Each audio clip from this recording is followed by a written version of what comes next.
Hello friends, welcome to my YouTube channel. ഇന്ന് നമ്മൾ വ്യത്യസ്തമായ മറ്റൊരു വീഡിയോ ആണ് ചെയ്യുന്നത്. ഇതുപോലെ പഞ്ഞി കൊണ്ട് ഒരു പാരറ്റിനെയാണ് ചെയ്യുന്നത്.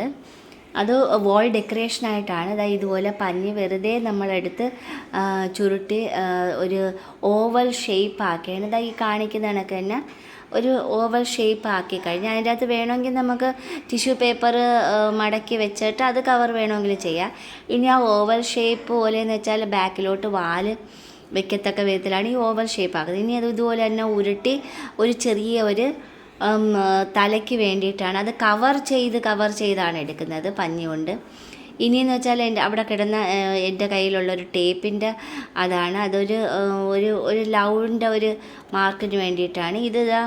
അതിനൊരു വാല് വേണ്ടി. അത് കുറച്ച് ഇതെല്ലാം എളുപ്പമാണ്. വാല് ആയാലും അതിൻ്റെ വിങ്സിനായാലും നമ്മളെടുത്ത ആ ഒരു ഷേപ്പ് കട്ട് ചെയ്ത് കത്രികയ്ക്ക് രണ്ട് സൈഡും അരിഞ്ഞ് വെക്കുമ്പോൾ തന്നെ അത് ഓൾറെഡി അതിൻ്റെ ഒരു ഷേപ്പ് ആയി കഴിഞ്ഞു. പഞ്ഞി ആയതുകൊണ്ട് നല്ല നീറ്റായിട്ട് 2-3 കട്ട് ചെയ്യുമ്പോൾ തന്നെ അതേ ഷേപ്പ് ആവും. ഇതുപോലെ ലവ് ചിഹ്നമാക്കി എടുത്ത് അതിൻ്റെ അകത്ത് പാരറ്റിനെ വെക്കാനായിട്ട്. ഇനി ആ ഒരു ലവ് ചിഹ്നം ഇതെന്ന് വെച്ചാൽ സെല്ലോ ടേപ്പിൻ്റെ കഴിഞ്ഞു പോയ ഒരു റോളാണ്, പേപ്പർ റോളാണ്. അത് ലവ് ചിഹ്നം കട്ട് ചെയ്ത് ലവ് ചിഹ്നം പോലെയാക്കി പേപ്പർ ടേപ്പ് കൊണ്ട് ചുറ്റിയെടുത്ത് ഇനി ഡബിൾ ടേപ്പ് കൊണ്ട് ഞാനിവിടെ ഒരു ചെറിയൊരു റിങ്, വോൾ ഹാങ്ങിങ് ആയതുകൊണ്ട് ചെറിയൊരു റിങ് ഇവിടെ അത് ഡബിൾ ടേപ്പ് കൊണ്ട് ഒട്ടിച്ചെടുക്കുകയാണ്.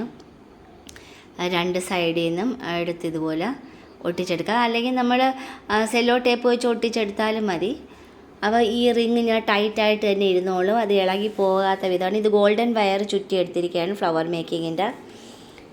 ഇതുപോലെ നമ്മളത് റിങ് ഒട്ടിച്ച് കഴിഞ്ഞ് നമുക്കത് കുറച്ചും കൂടി ടൈറ്റാക്കി വെക്കത്തക്ക വിധത്തിൽ വീണ്ടും ഒന്നും കൂടി, അല്ലെങ്കിൽ അതിൻ്റെ മേളിൽ കൂടെ പേപ്പർ ടേപ്പ് എടുത്ത് ചുറ്റിയാലും മതി. ഇതിപ്പോൾ ഞാൻ എളുപ്പത്തിൽ അങ്ങ് ചെയ്തെന്നേ ഉള്ളൂ. അപ്പോൾ ഒരു ലവ് ചിഹ്നത്തിൻ്റെ ഒരു ഇത് ഷേപ്പ് ആക്കി വളരെ എളുപ്പമാണ്. രണ്ട് സൈഡ് കട്ട് ചെയ്ത് നമ്മളത് പിടിച്ച് വളച്ച് അത് ഒരുമിച്ച് വെച്ച് അങ്ങ് ആക്കിയതേ ഉള്ളൂ. ഇനി അതിൻ്റെ മേളിൽ കൂടെ തന്നെ എൻ്റെ കയ്യിൽ ഗ്രീൻ കളറിലെ ഒരു നമ്മൾ ഈ ഫ്രില്ല് പോലത്തെ ഒരു ഇതുണ്ടായിരുന്നു, തുണിയുണ്ടായിരുന്നു. അത് വെച്ച് വെറുതെ ചുറ്റി ഫെവി ബോണ്ട് വെച്ച് ഒട്ടിച്ച് കഴിഞ്ഞ് ഇനി അതുപോലെ തന്നെ പാരറ്റിന് ആ ഒരു പഞ്ഞിയുടെ മുകളിൽ കളർ കൊടുത്ത് ഇതുപോലെ കളർ കൊടുക്കുമ്പോൾ നല്ല ഭംഗി. നമ്മളിത് പഞ്ഞിയാണെന്ന് പോലും പറയാത്ത രീതിയിലാണ് ആ കളറിങ് ചെയ്ത് കഴിയുമ്പം മനോഹരമാക്കി എടുക്കുന്നത്. അതിൻ്റെ ഏറ്റവും മുകളിൽ എൻ്റെ കയ്യിൽ ഉണ്ടായിരുന്ന ഒരു ഫ്ലവർ അത് ഞാൻ അവിടെ ഡെക്കറേറ്റ് ചെയ്ത് വെച്ച് ഇതുപോലെ അതിൽ ഞാൻ ഒട്ടിച്ച് വെച്ചിരിക്കുകയാണ്. പഞ്ഞി ആയതുകൊണ്ട് നല്ല സോഫ്റ്റുമാണ്, എങ്കിലും ഇത് കളർ ചെയ്ത് കഴിയുമ്പോഴത്തേക്ക് അത് പഞ്ഞിയാണെന്ന് പറയാത്ത വിധം നല്ല നീറ്റായിട്ട് നമുക്കിതുപോലെ മനോഹരമായിട്ടുള്ള വോൾ ഡെക്കറേറ്റായിട്ട് ഇതിപ്പോൾ ഞാൻ സ്റ്റാൻഡിൽ തൂക്കിയിട്ടതേ ഉള്ളൂ. ഇതുപോലെ വോളിൽ നമുക്ക് ഡെക്കറേറ്റ് ചെയ്ത് തൂക്കിയിടാം. വളരെ എളുപ്പത്തിൽ പെട്ടെന്ന് ചെയ്തെടുക്കാവുന്നൊരു ഡെക്കറേഷൻ ഐറ്റമാണ്. മനോഹരമാക്കി എടുക്കുകയും ചെയ്യും.